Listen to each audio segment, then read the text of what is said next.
An easy calm prevails in the Middle East after 2 days of deadly strikes between the United States and Iran, as the mediating nations attempt to get diplomacy back on track. For more on this, we are joined by international affairs analyst Dr. Ahmad Salehi, live from Tehran. Thank you for joining us, Mr. Salehi. So there is an easy calm in the Middle East after 2 days of strikes, as Qatar and Pakistan are reviving diplomacy. So in your opinion, how significant is this uneasy pause?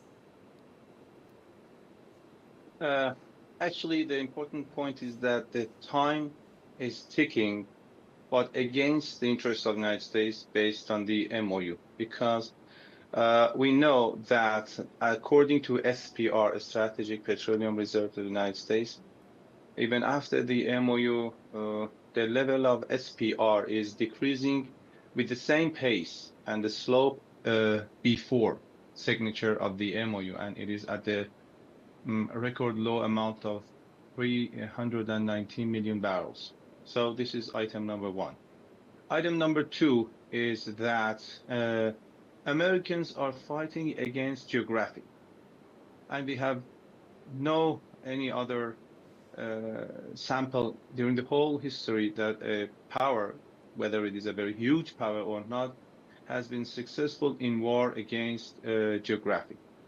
Another important point is that the interest rate in Japan increased to 1%, and we know that it has a direct impact on economy in the United States. And of course, there have been some discussions about cut in this interest rate in the United States, but now not also there is not any discussion with this regard, but also the market is expecting the interest rate to rise by Fed during the next month, and we know that each 1% increase in the actually interest rate by Fed will have about $300 billion burden on federal government in the United States. So based on all of these issues and many other items, the time is not in the benefit of the United States. And we know they are trying to, these violations of Article 5 of the MOU about the Strait of Hormuz by the United States first, and then the reactions from Iran are all a reaction to this matter. So this is, as you said, a unstable pause. But the point is that even Americans cannot, or they are not in a position to start an all-out war again, because all of these negative impacts on economy and politics in the United States will significantly be worse if they start another all-out war. So this is the point that we are in a pause, but it is not a stable peace at the moment. Accusing each other of violating the MOU. So how close are the US and Iran to a broader confrontation? Yes, first of all, we need to find out exactly that who is really violating and who is really violating first. Article 1 of the MOU clearly says that all battlefields should stop war. So, and the Lebanon integrity, territorial integrity should be preserved, which has been violating from the day one by an ally of the United States. And the terminology, the parties and their allies, is the terms which is exactly included on purpose, exactly included in Article 1 of the MOU. So Israel may say that I'm not a part, a signatory to this MOU, but Americans are, and they have signed it. Article also 1 says that parties should refrain the use of language of threats, which has been again violating day in and day out by the President of the United States. And also Article 11, which was about the freezing the asset money of Iran, have not been fulfilled by the Americans. Article 10, which was about the waiver before the current conflicts in the Strait of Hormuz, it was canceled by Treasury.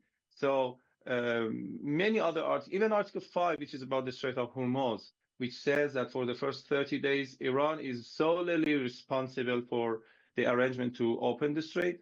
And even after 60 days, Iran and Oman should have their arrangement. So the Strait of Hormuz is going to be open according to the MOU by the arrangements of Iran. So Americans did what? they started a parallel route, which in Iran it's called the American Corridor in the south side of the Strait of Hormuz. So all of these shows that these violations have been in the first place done by the United States, and Iran, as I said, is very determined to implement this MOU exactly word by word, sentence by sentence, and article by article. So Iran prevented this South Corridor, which is an alternative to Article 5 of the MOU. Even the agreement between the government of Lebanon and Israel is an alternative attempt by the Americans to bypass Article 1 of the MOU. The time of these kind of violations with Iran is over. Americans should understand it.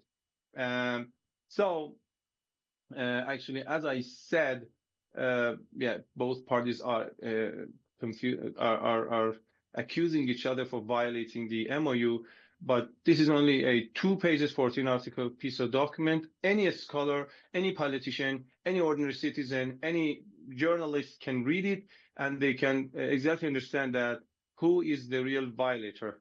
As I said, the time of violent aggressors without compensation is over, and Iran is fully determined to implement this agreement as per it is. So these efforts by Qatar and Pakistan to get both parties back to the corridor of diplomacy is welcomed by Iran, but we know that the only language in this troubled world today we have global arena, the only language that the bully powers understand is power. So Iran has the leverage and has been witnessing and experiencing 2 rounds of wars, all-out wars with the United States and its allies. So from perspective of Tehran, they're completely aware of the boundaries and limitations of the military power of the United States. But I think that the chance of getting broader in military conflict is low because, as I said, the interest rate issue and the burden on the federal government is one item. The second item is the SPR, Strategic Petroleum Reserves, which is a low record number, 319 million barrels.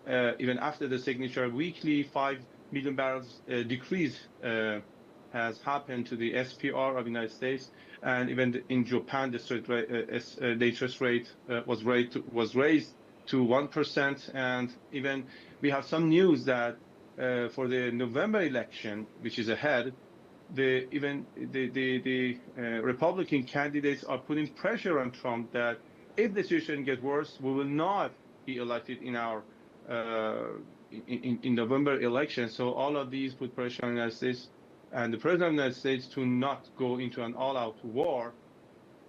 But we're talking about the personality which is not stable. That is totally a different story. Thank you, Mr. Salehi.